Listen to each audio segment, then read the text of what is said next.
lanjutkan kesepakatan kelas kita. Salah satunya apalagi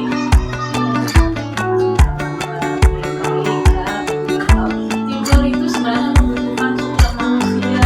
Kalau kita ada pastinya tidur kalau di kelas itu tidak dapat masuk. Kalau kita sudah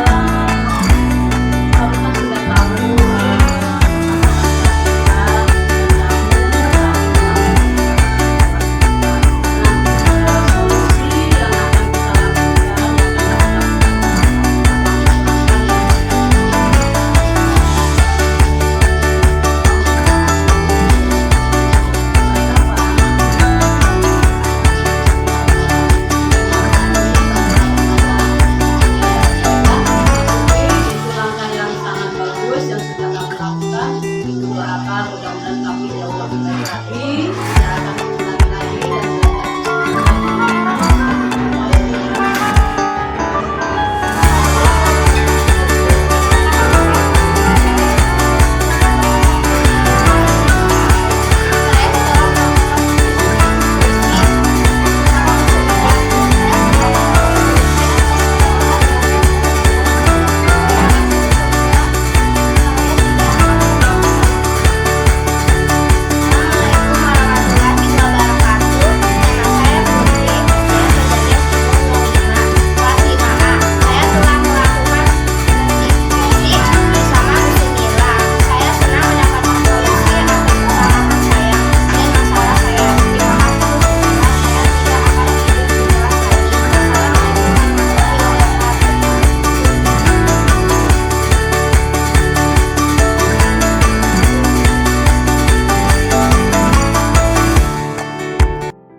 Bismillahirrahmanirrahim. Assalamualaikum warahmatullahi wabarakatuh. Selamat siang, salam sejahtera untuk kita semua. Yang saya hormati Bapak Kepala Sekolah SDN Pejaten Timur 05, Bapak Salah SPD. Yang saya hormati Ibu Wakil Kepala Sekolah Ibu Haja Yaya SPD beserta Ibu Sugiyati SPD serta teman-teman guru SDN Pejaten Timur 05. Puji syukur kehadirat Allah Subhanahu wa taala, hari ini kita masih diberi nikmat sehat sehingga kita dapat berkumpul dalam acara diseminasi modul budaya positif yang akan disajikan nanti oleh CGP kita Ibu Sumilah MPD. Baik, acara yang pertama adalah satu, pembukaan. Yang kedua, doa. Yang ketiga, sambutan dari Bapak Kepala Sekolah. Yang keempat, pengarahan atas sosialisasi diseminasi budaya positif. Yang kelima, lain-lain dan penutup. Baiklah, marilah kita buka acara ini dengan pembacaan basmalah. Yang kedua, doa yang akan disampaikan oleh Bapak Haji Nafis SPD. Kepadanya kami persilakan.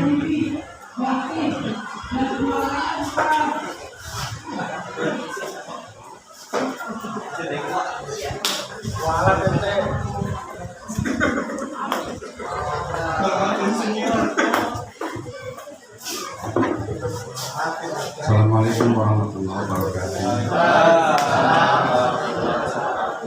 Bapak Saleh Muhammad, Kepala Desa, Ibu Wakil Kepala Sekolah, serta pimpinan guru dan teknik. Mari kita awali acara ini dengan doa. Mudah-mudahan apa yang kita akan ini semoga dijabah dan diberikan keberkahan oleh Allah Subhanahu wa taala. Kita awali dengan bacaan Al-Qur'an. Alhamdulillah wal jannati sholihat dan hadatsina Nabi Mustafa Rasulullah sallallahu alaihi wasallam surahul Al-Fatihah.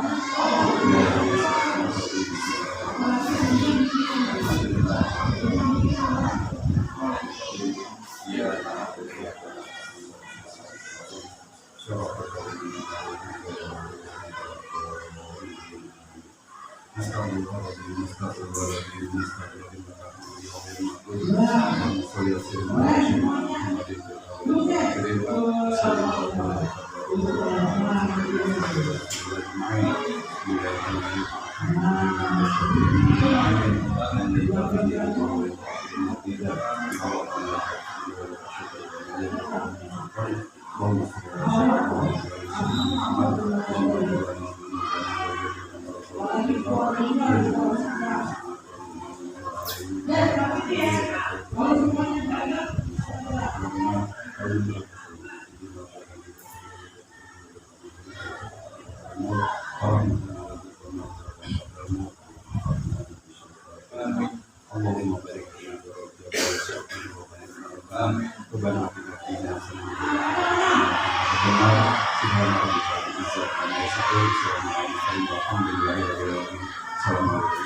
Terima kasih kepada Bapak Haji Nafis. Acara selanjutnya adalah sambutan Bapak Kepala Sekolah SDN Pejaten Timur 05, Bapak Salah SPD. Adanya kami persilakan.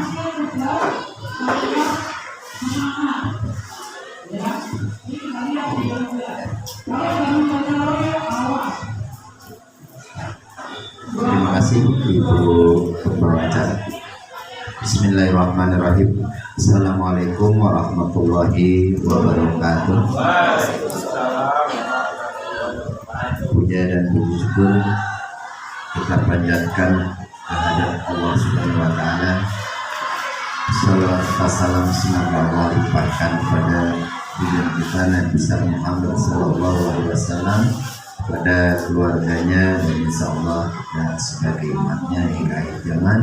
Mudah-mudahan kelak di masa kita mendapatkan syafaatnya.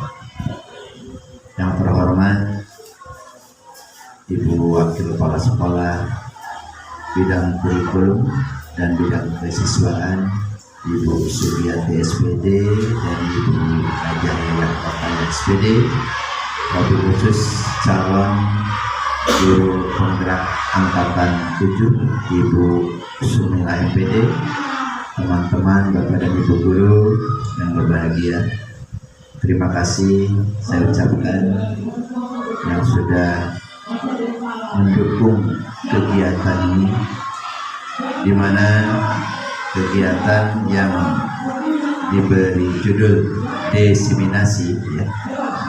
Desiminasi ini semacam penyebarluasan informasi, ya, apa yang diperoleh oleh calon guru penggerak angkatan 7 Ibu Sumilah.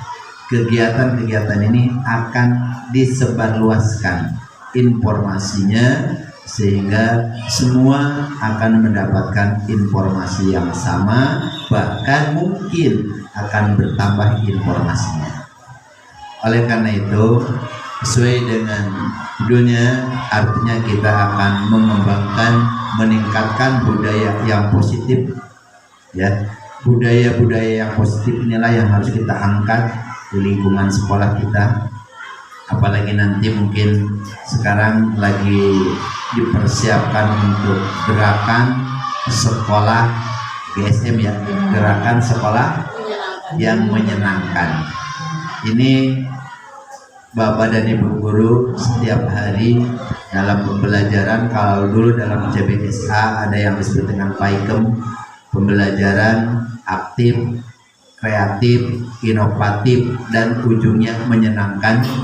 Dan ini pun mudah-mudahan dengan kurikulum merdeka, sekolah menjadi rumah kedua untuk anak-anak. Tentunya segala sesuatu tidak berkembang begitu saja, tidak datang dengan sendirinya. Tentunya harus belajar, dan terus belajar. Oleh karena itu, mari kita dengarkan, mari kita ikuti, mari kita timba ilmunya, menggali ilmunya dari teman kita Ibu Sumilah MPD yang sudah aktif di calon guru penggerak angkatan 7. Mudah-mudahan bisa berbagi informasi, berbagi ilmu, sehingga semua kita bisa meningkatkan kualitas dalam memberikan pelayanan kepada anak-anak. Selamat kepada Busuk, mudah-mudahan kita semuanya mendukung kegiatan seperti ini. Itu saja dari saya, kurang lebihnya mohon maaf. Assalamualaikum warahmatullahi wabarakatuh.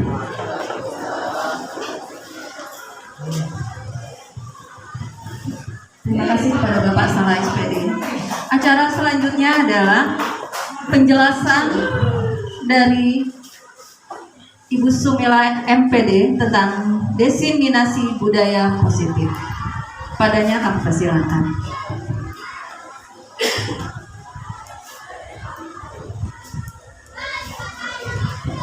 Terima kasih Ibu Muji. Assalamualaikum warahmatullahi wabarakatuh. Yang terhormat Bapak Kepala Sekolah SDN Pejaten Timur 05 Bapak Salah SPD. Yang terhormat Ibu Wakil Kepala Sekolah Bidang Kesiswaan Ibu Yaya Rokaya SPD. Yang terhormat Ibu Wakil Kepala Sekolah Bidang Kurikulum Ibu Sugiyati, serta rekan-rekan guru SDN Pejaten Timur 05 dan Dandim. Mari kita sama-sama mengucapkan puji syukur kehadirat Allah Subhanahu wa taala karena atas rahmat, taufik serta hidayahnya kita dipertemukan di ruang ini. Tak lupa selawat serta salam semoga tetap tercurahkan kepada junjungan kita Nabi besar Muhammad SAW. Teman-teman, mohon maaf saya berdiri di depan sini bukan saya lebih tahu. Nah, saat ini saya sedang mendapatkan tugas yaitu modul 1.4 yaitu budaya positif. Nah, tugas saya harus pembahasan atau diseminasi kepada teman-teman semuanya. Saya yakin teman-teman semuanya sudah banyak melaksanakan ini di kelas dan di sekolah kita. Baik, latar belakang kegiatan ini adalah idealnya sekolah kita adalah sekolah yang sangat menyenangkan, sangat membahagiakan buat anak-anak kita semuanya, karena sekolah merupakan tempat yang harus menjadi sebuah tempat yang membawa kebahagiaan. Karena menurut filosofi dari Ki Hajar Dewantara bahwa kita harus membuat anak senang dalam belajar. Dalam kegiatan ini kita harus mudah-mudahan bisa menerapkan di kelas kita masing-masing. Insya Allah nanti kita akan bisa banyak melihat sesuatu hal yang sudah kita laksanakan, apakah sudah ideal atau sudah sesuai dengan filosofi dari Ki Hajar Dewantara. Baik, next, silakan. Nah, tujuan dari kegiatan ini yaitu meningkatkan rasa percaya diri dan keberanian murid untuk mengemukakan pendapatnya. Ketika anak-anak sudah mampu dan berani mengungkapkan pendapat, berarti anak itu sudah mempunyai keberanian dan menumbuh kembangkan motivasi intrinsik murid dan budaya positif. Apakah motivasi intrinsik ini nantinya sudah ada atau belum? Nah, nanti kita bisa lihat di sekolah kita ini ya. Dan selain itu juga budaya kontrol. Nah, kita sebagai pendidik ini adalah orang yang sangat diidolakan. Harusnya kita mampu untuk mempunyai teori kontrol yang nantinya teori kontrol itu nanti akan kita bahas di belakang ya. Jadi tolak ukur dari keberhasilan pelaksanaan dari kegiatan diseminasi ini adalah terbentuknya keyakinan kelas. Yang selama ini di kelas-kelas kita yang ada adalah tata tertib, ya kan? Tata tertib kelas. Nah, apa bedanya nih keyakinan kelas dengan tata tertib? Nah, nanti kita akan sampaikan. Dan mudah-mudahan nanti di tahun ajaran baru kita sudah bisa semuanya membuat keyakinan kelas. Kenapa harus keyakinan kelas? Nah, nanti kita bisa lihat apa bedanya. Ya, baik. Ya, ini masa dari kegiatan ini yaitu menjelaskan kepada murid tentang keyakinan kelas, pentingnya keyakinan kelas seperti apa sih, dan mampu membuat keyakinan kelas bersama-sama dengan anak-anak. Mungkin nanti akan diresmikan dan kemudian anak-anak bisa melaksanakannya ya. Kemudian bisa mempraktekkan segitiga restitusi ya, segitiga restitusi. Kemudian adanya yang selain segitiga restitusi ada teori motivasi. Nah, ini yang akan kita pelajari hari ini ya. Ya, dukungan yang dibutuhkan dalam pelaksanaan kegiatan ini yaitu tentunya kepala sekolah, rekan-rekan, anak-anak, juga orang tua ya. Dan untuk melaksanakan kegiatan ini bisa terlaksana dengan baik, nah itu butuh dukungan sehingga kita bisa melaksanakan budaya positif di sekolah kita ini. Pendidikan menurut Kiai Hajar Dewantara adalah pendidikan yang dimaknai dengan menuntun hidup.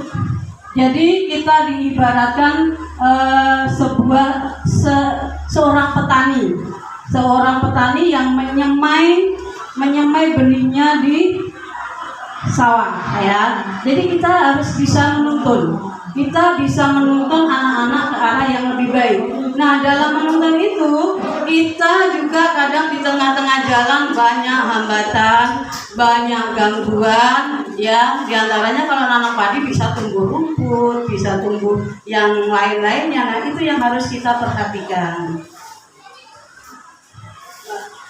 Bahwa menurut filosofi dari Ki Hajar Dewantara, kita sebagai makhluk sosial, manusia sebagai makhluk sosial itu kita tidak bisa hidup sendiri tanpa bantuan orang lain. Nah, guru sebagai sosok yang sangat ideal, yang sangat berperan dalam kehidupan anak-anak, nah kita harus bisa mampu untuk menuntun anak-anak dan memaksimalkan hasil dari diri anak-anak tersebut.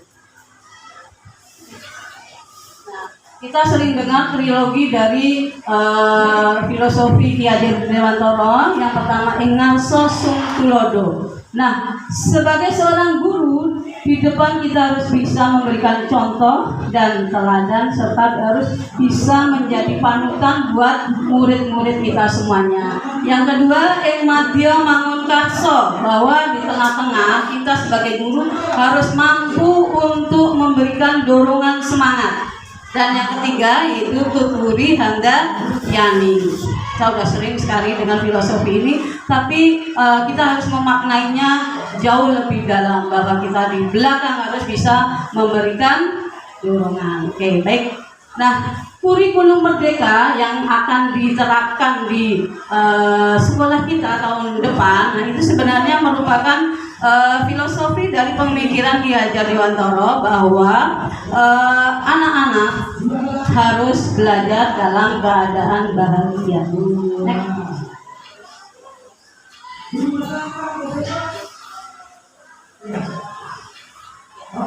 Baik, bahwa peserta didik diharapkan bisa menjadi manusia yang mampu mandiri, memiliki akhlak yang mulia, dan juga mempunyai karakter, mampu bernalar kritis, dan mempunyai kepribadian yang luhur, yang bisa menjadi profil pelajar Pancasila. Kita sering sekali ya mendengar profil pelajar Pancasila. Apa sih sebenarnya profil pelajar Pancasila itu? Nah, nanti kita akan termasuk pokok bahasan di sini. Nah, sebelum kita lanjut ke berikutnya, ada 3 pertanyaan pemantik. Pemantik itu yang yang membakar gitu ya. Baik, ini Bapak Ibu hanya mengatakan setuju atau tidak setuju. Yang pertama, hukuman dapat mendisiplinkan murid. Setuju atau tidak? Setuju? Setuju semua? Ada yang tidak setuju? Enggak. Yang kedua, pemberian hukuman baik, hukuman yang baik, misalnya karena datang terlambat atau tidak mengerjakan tugas, hukumannya adalah membaca buku atau menulis sebanyak-banyaknya atau membersihkan halaman. Apakah itu bisa merubah menjadi baik? Setuju atau tidak? Setuju? Tidak. Hanya menjawab setuju atau tidak setuju. Ya. Kemudian yang ketiga, memberi penghargaan dapat meningkatkan disiplin murid. Setuju nggak? Setuju.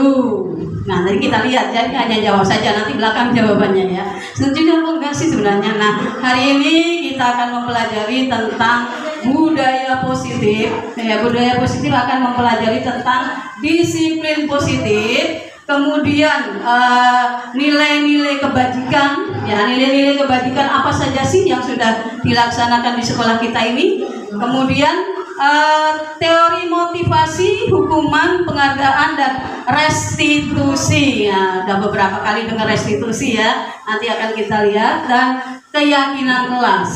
Terus ada kebutuhan dasar dari manusia. Kemudian ada ada 5 ya. Ada segitiga restitusi dan ditambah lagi profil belajar Pancasila. Nah, selain itu yang termasuk budaya positif dan menurut saya yang paling gres ini adalah GSM yang baru. Sebenarnya baru saja ya, belum ada sebulan. GSM ini gerakan sekolah menyenangkan. Ya, gerakan sekolah menyenangkan ini sebenarnya berawal dari 2 orang mahasiswa yang belajar di Australia yang bernama Novi dan siapa ya saya lupa. Itu mereka sangat senang belajar di Australia dan semuanya itu sesuai dengan impian mereka sehingga mereka ingin menerapkan di Indonesia. Nah, apa saja yang bisa dijadikan sebagai GSM, gerakan sekolah menyenangkan? Sebenarnya dulu kita sudah ya ada sekolah ramah anak dan sebagainya ya. Nah, ini GSM ini mereka berpikir bahwa ternyata dalam area yang pertama area perubahan GSM. Area apa saja sih yang harus dirubah gitu ya? Yang harus dirubah dalam area GSM yaitu transformasi dunia pendidikan di Indonesia. Nah, GSM ini berangkat dari perubahan pola pikir dari pendidikan menuju paradigma revolusi industri yang sekarang dikenal dengan 4.0. Nah, revolusi yang sekarang terkenal ya. Sekarang ini kita masuk ke dunia 4.0. Nah, kita harus mengikuti selalu karena memang perubahan itu tidak akan pernah berhenti gitu ya. Nah, kemudian yang kedua area lingkungan positif dan etis. Ya, yang perlu di GSM kan, nah itu adalah perubahan ekosistem sekolah baik di lingkungan fisiknya, sosialnya, aspek fundamentalnya yang berdampak pada motivasi belajar dan perilaku siswa. Nah, ini perlu dirubah gerakan sekolah menyenangkan. Kemudian yang ketiga yaitu pembangunan karakter. Ya, karakter emosional dan emosi dan sosial. Nah, ini sangat penting sekali. Nah, bagaimana kebijakannya sekarang sudah ditetapkan oleh Gubernur DKI Jakarta. Yang keempat, yang perubahan yang berikutnya yaitu perubahan yang relevan dengan kehidupan, yaitu pembelajaran abad 21 ini bermula dari masalah konkret lalu dicari ke masalah yang melalui proyek dan formatifnya berpusat pada siswa. Semuanya alurnya berpusat pada siswa sama dengan kurikulum Merdeka Belajar. Ya. Yang keempat, kelima, pengembangan karakter lanjut. Oke, dan itulah GSM. Ini info yang terbiasa. Nah, selanjutnya kita materi yang pertama yaitu disiplin positif. Nah, disiplin positif dan nilai-nilai kebajikan yang ada. Kalau tujuannya yaitu guru dapat menjelaskan makna kontrol dari paparan teori dari William Glasser ya, serta miskonsepsi yang selama ini ada di lingkungan kita, di tengah-tengah masyarakat kita, atau bahkan mungkin kita sendiri sebagai guru. Apakah miskonsepsi ini terjadi dan kita lakukan? Oke, lanjut. Nah, sekarang coba buka dulu. Nah, coba buka ini. Saya minta tolong kepada Bu Ulfa untuk membagikan kertas. Silahkan Bapak Ibu semuanya tuliskan sesuatu yang sangat berharga bagi Bapak Ibu semuanya. Sesuatu yang berharga. Apa sih yang paling berharga? Tuliskan pada kertas tersebut.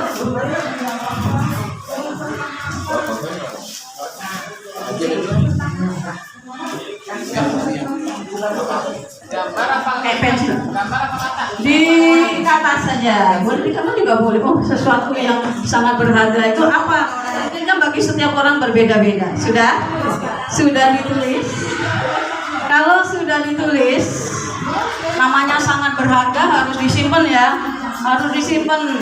Ya, coba setelah ditulis dilipat terus disimpan, digenggam di tangan yang dilindungi di tangan kita atau diri kita semuanya. Silakan. Sudah ditulis pertanyaannya, Bu? Pertanyaannya silakan tulis sesuatu yang sangat berharga. Sesuatu bisa berupa barang, bisa berupa apa, terserah ya. Sesuatu yang sangat berharga buat Bapak Ibu semuanya. Di mana nih, keluarga atau sekolah? Ya di mana saja pokoknya yang sangat berharga. Satu saja yang namanya paling pasti satu ya. Silakan digenggam. Sudah dilipat, kemudian disimpan, dilindungi di tangan, digenggam, dilindungi. Nah kemudian cari pasangan berhadapan dengan teman sebelahnya atau depan-depannya Pak Arif dengan Bu Ulfa, Bu Suki dengan Bu Titin, ya Bu Rina dengan siapa nih? Sama Pak Haji. Boleh lebih dari satu? Hah? Satu aja. Satu saja namanya paling. Rajin banget. Ya, ditutup. Nah, sekarang tentukan dulu pihak ke satu. Pihak ke satu itu mencoba berusaha untuk meminta barang yang sangat berharga itu. Digenggam, ya. Nah, yang sini berarti Bu Titin dengan Bu Sugi dulu, siapa dulu yang mau meminta atau boleh direbut, boleh diminta, dirayu-rayu gitu ya. Jangan dipaksa. Misalnya Pak Arif yang sangat berharga itu kan istrinya, masa mau direbut sama Bu Ulfa. ya, silakan. Boleh direbut dengan cara mungkin, ayo dong kasih ke saya, silakan, yuk. Namanya sangat berharga gimana? Silakan digenggam. Misalnya Bu Rina merayu-rayu, ayo silakan rayuan yang Bu Rina minta punya Pak Arif. Ya, boleh dirayu. Namanya berharga banget, masa mau dikasih atau enggak silakan. Tapi kalau mau dikasih, ya makanya kalau jangan diumpetin. Dirayu, boleh dirayu, ada rayuan lebih namanya juga berharga. iya tuh biar dilindungi pastinya. Ya silakan. Dan kalau sudah gantian yang tadi merebut sekarang ganti dirayu, boleh nggak? Nggak boleh barangnya kita. Boleh, punya saya saling merayu. Ya saling merayu. Saya nggak punya lagi. Ternyata yang Pak Marino paling berharga istrinya, mau diminta sama Bu. Ya. Ya. Dikasih mau yang baru. Oke, baik. Sudah gantian. Oke. Baik. Ini semuanya sebenarnya kalau menurut Bapak Ibu namanya sangat berharga, boleh nggak diminta? Nggak boleh, pasti dilindungi ya. Yang mengontrol kan berarti diri kita dilindungi, boleh atau enggaknya. Nah, sekarang kita sering melihat miskonsepsi ya, teori kontrol di mana orang itu ilusi guru yang mengontrol murid. Murid itu dianggap harus nurut kepada kita. Karena kita sebagai salah miskonsepsi ya, itu nggak boleh. Karena ya sebenarnya punya kontrol itu juga murid. Kalau murid belum terbuka, itu nggak akan mau nurut sama kita. Dia lebih lebih menyayangi apa yang ada di situ, dan mungkin gurunya nggak lebih menarik gitu ya. Yang kedua, ilusi bahwa semua penguatan positif efektif dan bermanfaat. Setiap kita memberikan penguatan, dianggapnya itu semuanya itu sangat bermanfaat buat anak-anak, buat murid-murid kita. Padahal belum tentu juga, gitu ya. Nah itu yang miskonsepsi yang sering terjadi pada diri kita tentunya. Saya juga sama saja ya. Kemudian yang ketiga, ilusi bahwa ilusi bahwa kritik membuat orang merasa bersalah, dapat menguatkan karakter. Misalnya ada murid yang salah, kamu dikritik, kemudian kita bisa membuat merasa bersalah sehingga kita merasa bahwa kita punya karakter lebih kuat daripada siswa kita. Nah itu juga nggak boleh ya. Yang keempat, bahwa orang dewasa memiliki hak untuk memaksa, seperti tadi maksa mau minta gitu ya, dipaksa-paksa sampai dibuka-buka, dirayu-rayu. Nah itu juga nggak bisa. Kenapa? Karena semuanya sebenarnya yang punya kontrol adalah diri kita sendiri. Motivasi intrinsik, kalau kita belum bisa membuka, ya nggak bisa, karena kontrol itu adalah pada diri kita sendiri yang tahu, yang kapan kita akan membukanya.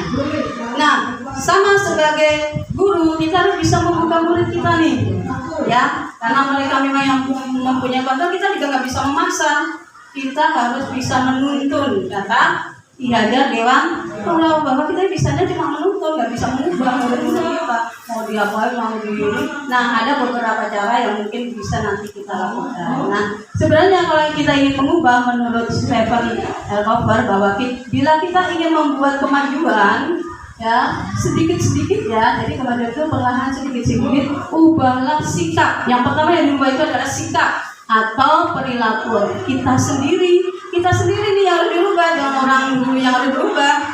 Ya, kita kalau merubah kita lebih enak daripada merubah orang lain, karena kita yang tahu diri kita sendiri, ya. Kemudian, namun bila kita ingin memperbaiki cara-cara utama kita, maka kita perlu mengubah kerangka anjuran kita, ya.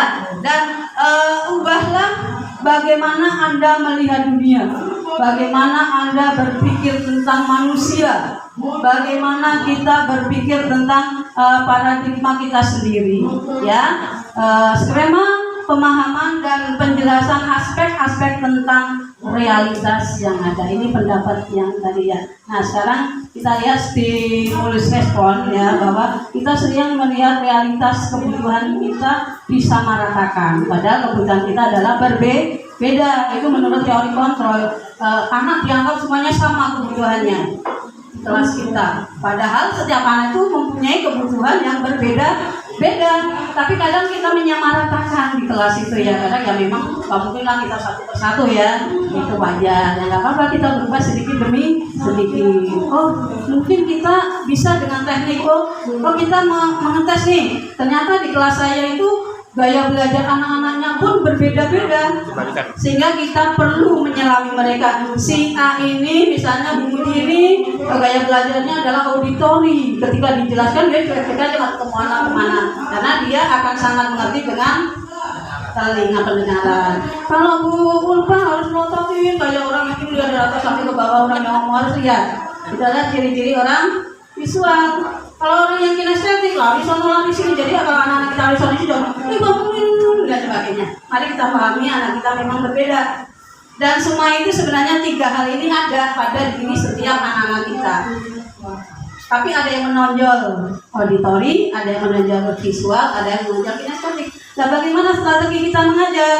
Ya, ajarin anak visual itu senang dengan warna-warni, sering-sering gambar. Kemudian anak auditori ini nggak bisa dengan suara berisik.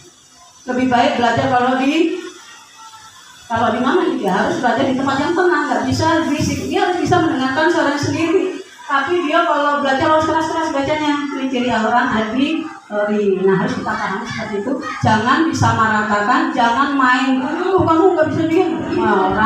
Orang suka ngatain anak-anak seperti itu ya. Jangan sampai kita juga stres melihat anak-anak, padahal sebenarnya mereka punya gaya, punya kebutuhan yang berbeda ya. Kita mencoba mengubah orang agar berbanding sama dengan kita, sering seperti itu. Ayo semuanya harus ngikutin kita, apa yang kita pikirkan harus juga dipikirkan oleh anak-anak. Padahal nggak boleh seperti itu, karena semua mempunyai perilaku itu sebenarnya memiliki tujuan, dan tujuan pasti berbeda-beda setiap orang ya. Orang lain bisa mengontrol saya. Nah, sebenarnya kalau menurut teori kontrol itu adalah hanya Anda, hanya kita yang bisa mengontrol diri kita sendiri, bukan orang lain gitu ya. Kemudian pemaksaan ada pada saat bujukan gagal. Kalau kita membujuk gagal, artinya dipaksa kayak tadi, ayo dong kasih saya, nggak dikasih paksa, ayo sini, tangannya sampai ditarik aja, enggak begitu tadi, enggak ya. Ya, alhamdulillah gitu ya. Kalau mudah-mudahan kalau dalam kita praktek mengajar pun nggak seperti itu ya. Yang berikutnya yaitu model berpikir menang kalah. Nggak bisa kita, oh karena saya bisa berhasil merebut tadi berarti kita menang. Nggak ada. Teori kontrol yang sebenarnya adalah menang-menang. Kita sebenarnya menang dengan teori kontrol yang kita miliki, dengan pola perilaku yang sudah kita tetapkan dengan tujuan intinya yang berbeda-beda. Nah, berikutnya adalah tujuan disiplin positif. Nah, disiplin positif tentunya tujuannya adalah menanamkan motivasi untuk menjadi orang yang mereka inginkan dan menghargai diri, ya. Diri sendiri dengan nilai-nilai yang mereka percaya, dan akan tetap berperilaku baik dan berlandaskan nilai-nilai kebajikan karena mereka ingin menjadi orang yang menjunjung tinggi nilai yang mereka hargai dan untuk mencapai tujuan tersebut. Ya, konsep merdeka menurut Ki Hajar Dewantara. Ini Pak Marino nih yang tahu nih. Mardika iku jarwannya Nora nglepasing pangreh ya. Bahasa Jawa tinggi nih. Ya, ning uga kuat apa Pak? Kuwasa aman diri priyangga. Tapi ada artinya di bawahnya. Di bawahnya ada translate-nya sih. Gitu ya, bahwa ya ini bahasanya tinggi nih ya Pak ya. Bahasa keraton ya. Bahasa keraton. Oke, bahwa merdeka itu ada pada diri kita sendiri ya. Nah, sedangkan disiplin menurut Dian Goosen yaitu bahwa Dian Goosen menyatakan arti kata disiplin sebenarnya dari bahasa Latin yaitu disiplin ya, yang artinya belajar ya. Kadang kita kalau sekarang ini mengatakan disiplin itu harus tertib gitu ya. Nah, sekarang coba saya ingin tanya, kalau kita memakai helm tujuannya untuk apa ya? Supaya apa? Ada yang takut ditilang. Takut ditilang. Terus? Melindungi kepala. Wah ini, kalau yang melindungi kepala sudah motivasi dari dalam diri sendiri bagus. Berarti nggak ada polisi ataupun ada polisi tapi tetap pakai helm. Tapi kalau supaya tidak ditilang, berarti itu faktor eksternal, bukan dari dalam diri sendiri. Karena tujuan itu memang berbeda-beda. Ini tadi berkaitan dengan teori motivasi. Boleh next silahkan. Ya. Nilai kebajikan yang universal, bahwa nilai-nilai kebajikan adalah menyatakan bahwa di setiap perbuatan memiliki suatu tujuan. Semua yang kita lakukan itu ada tujuannya ya. Dan nilai-nilai kebajikan adalah ya, sifat positif manusia yang merupakan tujuan mulia yang ingin dicapai setiap individu. Nah, namanya universal itu maksudnya berlaku di mana saja, kapan saja, dan untuk siapa saja. Berarti umum, berlaku semuanya ya. Nah, sekarang kita ke nilai-nilai kebajikan. Yang pertama adalah profil pelajar Pancasila. Nah, profil pelajar Pancasila ini merupakan muaranya dari kurikulum merdeka nanti. Ada 6 elemen dari profil pelajar Pancasila. Yang pertama adalah beriman dan bertakwa kepada Tuhan Yang Maha Esa dan berakhlak mulia.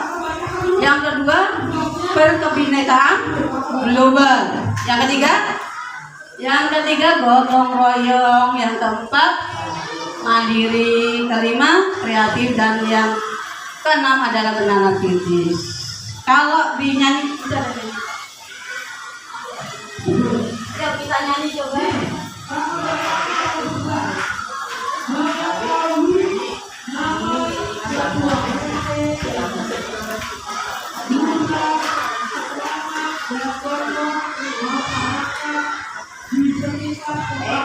Kemarin yang sudah ikut ini sudah bisa pasti ya tentang profil pelajar Pancasila. Soalnya kecil ya.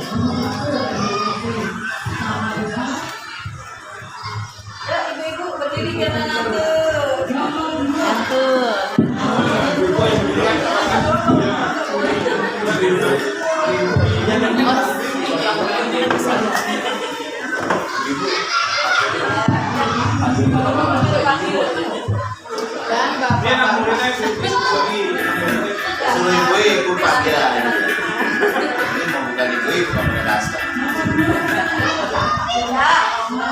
Ya, nanti.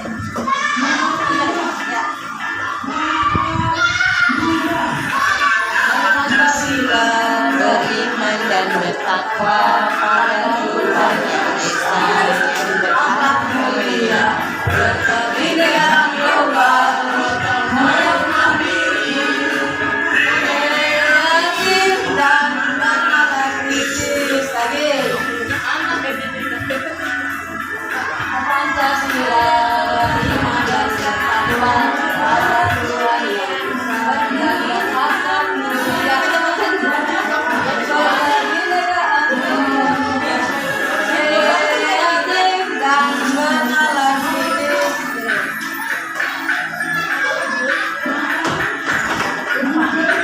Nyanyiin aja. Ya, bisa mulai lagi ya.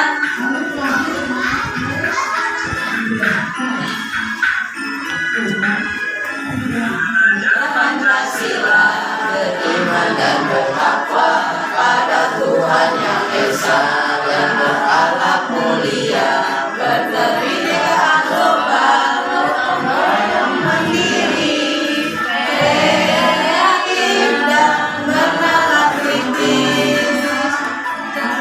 Pancasila beriman dan bertakwa pada Tuhan Yang Esa dan berakhlak mulia, berkebinekaan global, gotong royong mandiri, kreatif dan bernalar kritis, kreatif dan bernalar kritis. Terima kasih. Nah, dengan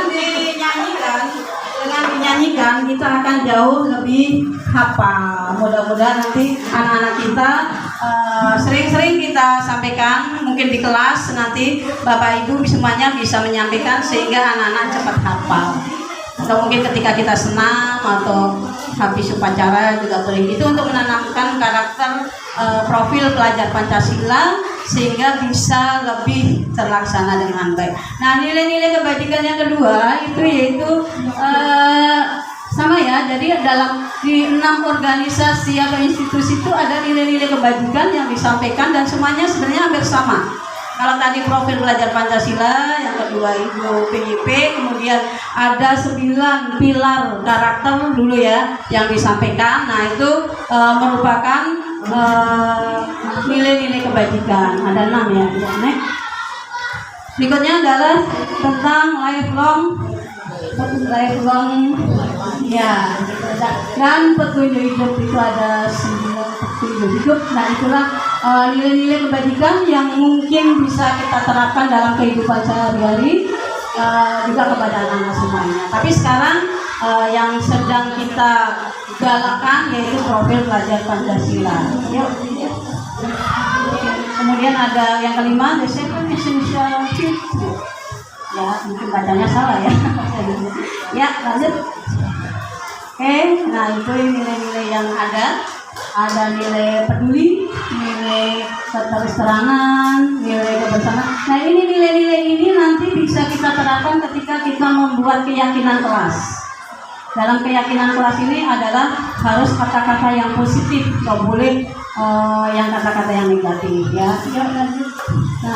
Nah sekarang ayo kita mari diskusikan apa saja sih nilai-nilai kebajikan di sekolah kita selama ini, perlu dirubah atau tidak? Coba nilai kebajikan kita apa saja? 1, kita sudah setiap masuk salam, sapa, senyum. Kita sudah melaksanakan sholat duha, kemudian ada apa? Tadarus di kelas, doa sebelum kita belajar, kita melaksanakan senam bersama, upacara. Itu semuanya adalah nilai-nilai kebajikan yang sudah kita laksanakan. Apakah ada yang perlu dirubah atau ditambahkan mungkin? Tambahin apa coba Pak Marino? 5S ya. 7K, iya betul. Itu harus digalakkan. Ya sebagai penanggung jawab 7K Pak Marino direkturnya, ya harus selalu digalakkan supaya makin hijau sekolah kita, makin rindang sekolah kita, mungkin ada perlu kebajikan berbagi setiap hari apa gitu ya, saling berbagi, boleh ya, berbagi makanan, kepedulian, dan ini ya yang sering masih berapa ya, itu yang perlu sekali, kepedulian, kebersamaan yang harus kita terapkan, saling menghargai, tepat sekali. Ya, insya Allah kemarin kita sudah di dalam visi misi sudah tercover dan sudah sesuai dengan profil pelajar Pancasila, sehingga kita nggak banyak berubah ya. Banyak sekolah yang ternyata kata pengajar praktik yang masih belum sesuai dengan profil pelajar Pancasila, dan harus dirubah, jangankan sesuai, jauh malah ya gitu ya. Alhamdulillah kita sudah tinggal memperbaiki. Nanti tahun depan ya Bu Sugi sebagai ini kurikulum, tentunya nanti kita tinggal melihat dan menambahkan apa yang perlu kita tambahkan. Nah, berikutnya materi yang kedua yaitu teori motivasi, hukuman, penghargaan, dan restitusi. Ini sama nggak sih istilah-istilah ini? Ya, ada hukuman, penghargaan ya. Nah, kita melihat apa yang disampaikan oleh yang dosen untuk menghindari, biasa hukuman itu untuk menghindari ketidaknyamanan. Ini hukuman ya, biasanya hukuman itu ada seseorang yang melakukan sesuatu hanya untuk menghindari hukuman. Misalnya yang tadi, apakah hukuman tadi yang diberikan itu bisa merubah kedisiplinan siswa? Apa bedanya hukuman dengan konsekuensi nanti ya? Nah, kadang orang berbuat baik, misalnya Pak Hadi ini datang ke sekolah rajin. Oh, motivasinya tapi beda. Yang penting saya nggak dimarahi oleh kepala sekolah. Pak Marino beda lagi, datang ke sekolah rajin. Memang dia ingin walaupun nggak ada aturan, dia tetap akan datang tepat waktu. Tak peduli ada aturan tidak, tapi datang tepat waktu.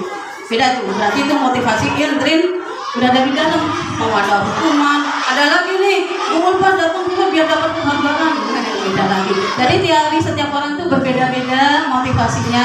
Yang terbaik adalah motivasi dari dalam diri sendiri atau motivasi intrinsik. Nah, mari kita pikirkan, pernahkah Anda berarti Bapak Ibu semuanya ya, pernahkah Anda berada dalam sebuah situasi di mana Anda sengaja melakukan sesuatu yang menyakitkan bagi Anda, bahkan bertabrakan dengan penghargaan dari orang lain?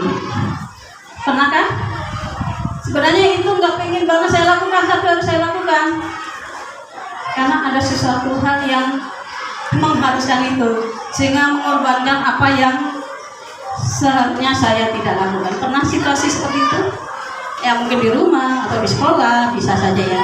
Nah, itu silakan dipikirkan apakah pernah melakukan seperti itu. Enggak pernah.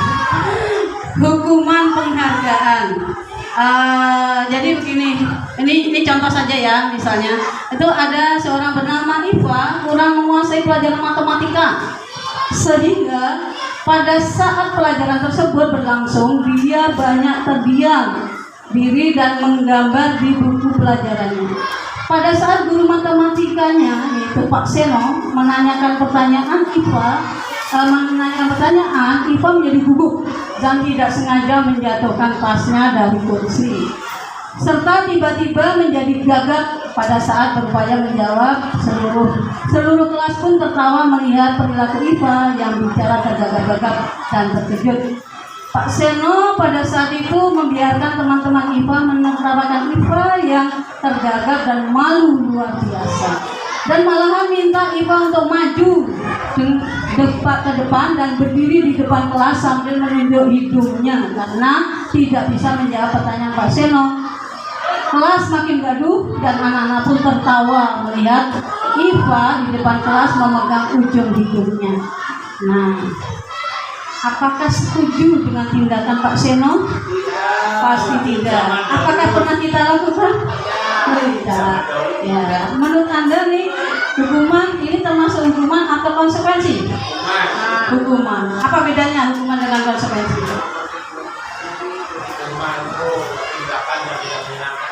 Hukuman tidak menyenangkan.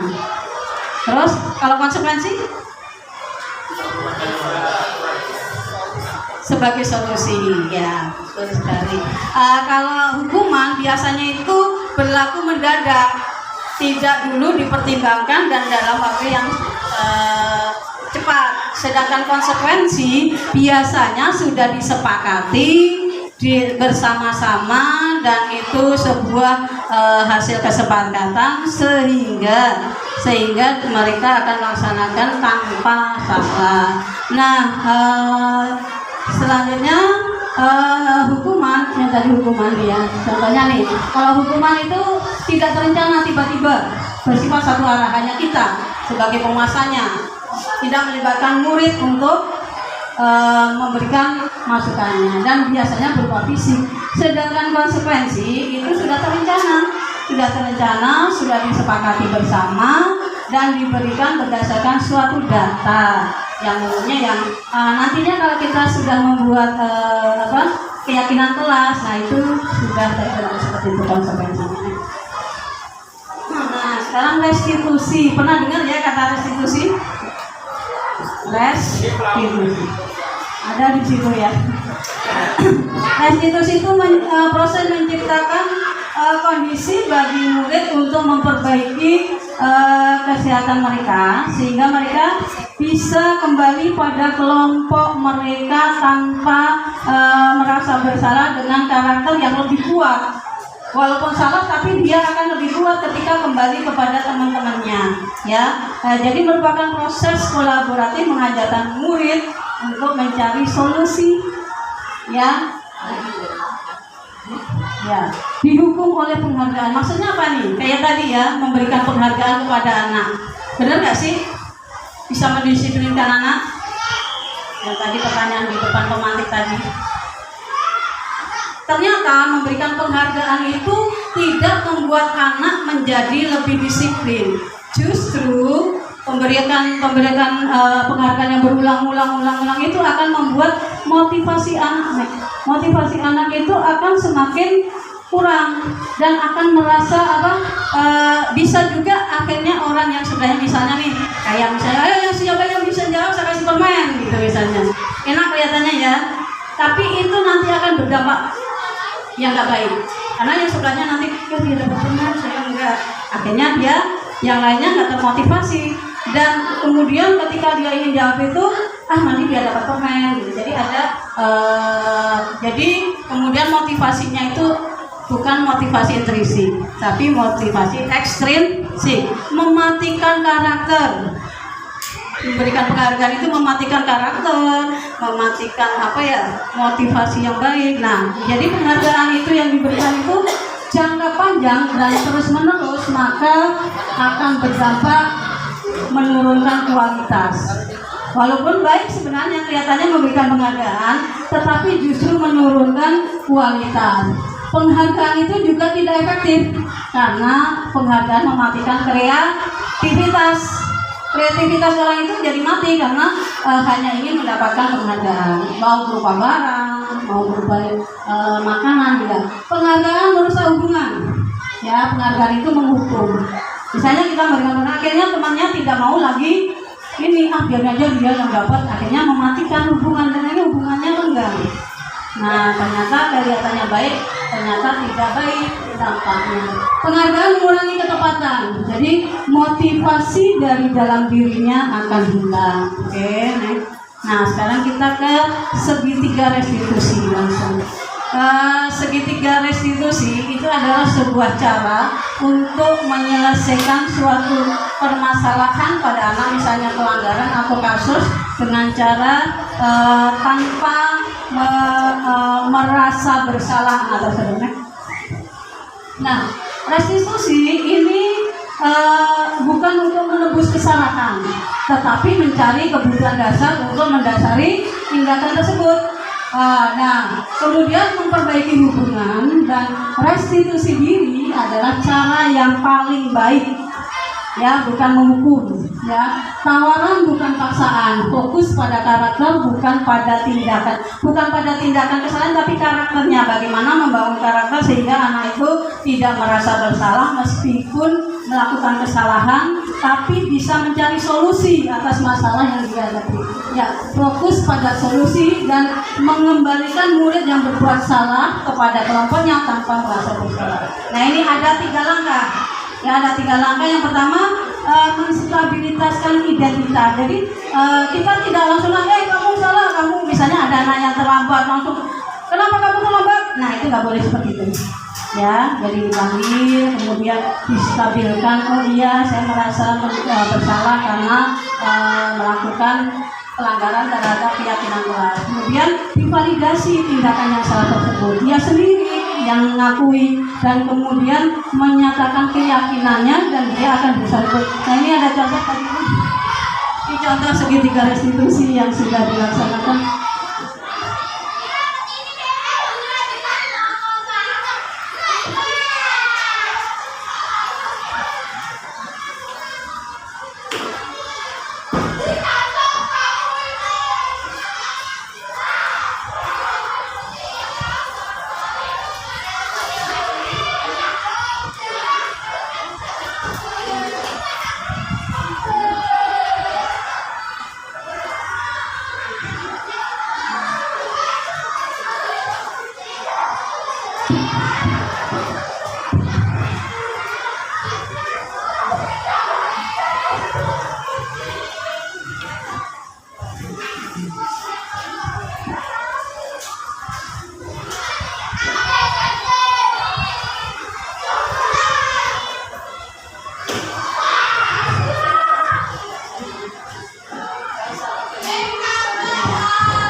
Ini ada skenario kasus kesalahan yang selalu datang terlambat. Nah, tidak harus di saat itu di kelas itu dipanggil, kemudian ditanyakan, divalidasi, dan dia akan kebetulan di kelas ini melakukan beberapa kali kesalahan dan akhirnya harus kita selesaikan. Ketika kita sudah melakukan segitiga restitusi ini, anak-anak akan berusaha melaksanakan keyakinan kelas dengan cara yang mereka sendiri yang meyakininya.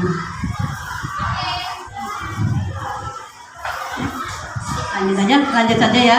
Nah, nanti kalau ini bisa dilihat di YouTube ya, sudah. Kebutuhan dasar manusia, kebutuhan dasar saja manusia itu bertahan karena kebutuhan dasarnya, dan ini akan langsung ya.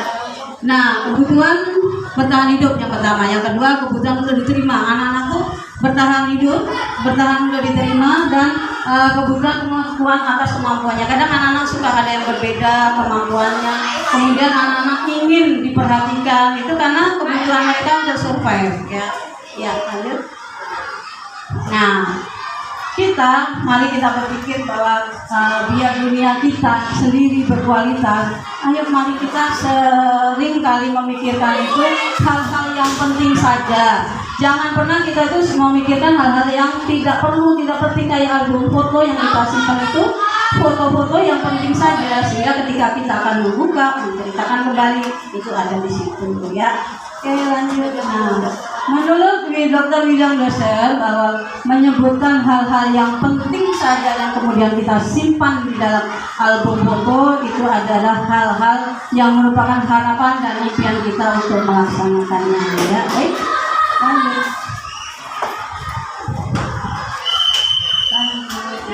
Ya, terus 5 posisi kontrol ya. Oke, lanjut. Posisi kontrol yang dimiliki oleh seorang guru, yang pertama kita sebagai penghukum. Sebagai penghukum itu kita selalu menyalahkan anak dan kemudian menghukum. Yang kedua, pembuat merasa bersalah. Misalnya, ayo dong aku, nanti saya dimarahin sekolah nih. Nah, itu membuat bersalah. Kemudian kita juga menempatkan diri sebagai teman juga bisa, dan yang seharusnya kita harus bisa menempatkan sebagai manajer buat siswa-siswa kita di kelas kita. Itu yang harus kita lakukan. Baik, lanjut. Nah, sekarang keyakinan kelas. Keyakinan kelas lanjut. Keyakinan kelas ini harus kita buat di setiap kelas. Mudah-mudahan di tahun pelajaran yang baru nanti, ibu-ibu semuanya, bapak-bapak semuanya, bisa membuat keyakinan kelas. Bagaimana caranya? Caranya yaitu dengan kita membuat tukar pikiran dengan anak-anak kita, kemudian mereka menyebutkan kelas impian seperti apa sih yang mereka inginkan, kemudian dituliskan, nah kemudian musyawarahkan kembali, kemudian dituliskan. Nah, keyakinan kelas ini sebenarnya lebih efektif dari peraturan tata tertib, ya, karena keyakinan kelas ini kita yang buat, kemudian kita yang melaksanakan, dan anak-anak nanti akan tanda tangan di bawahnya. Semuanya sepakat, kemudian meyakini bahwa itu adalah keyakinan kelas yang harus dilaksanakan. Oke ya, tata caranya ada, nanti bisa kita lihat. Yuk lanjut. Nah, keyakinan kelas itu bisa ditinjau kembali dan kemudian bisa juga mengundang orang tua untuk menyepakatinya. Ketika sudah disepakati keyakinan kelas ini, nanti kita bisa mendisiplinkan siswa kita dan mengontrol siswa kita sesuai dengan keyakinan yang sudah kita sepakati bersama. Boleh undang orang tua kalau misalnya kelas 1, kelas 2 ya, bisa dengan orang tua membuat kesepakatannya sehingga mereka tahu. Ya, dibuat dalam sebuah karton, kemudian ditempel dengan bahasa yang positif, nggak boleh bahasa negatif. Ya, lanjut. Ya, dari kata misalnya tidak boleh membuang sampah sembarangan menjadi membuang sampah pada tempatnya, seperti itu ya contohnya. Bersifat hormat, tidak boleh mencela, adanya menghormati. Jangan ada kata negatif, harus kata yang positif. Ya, oke.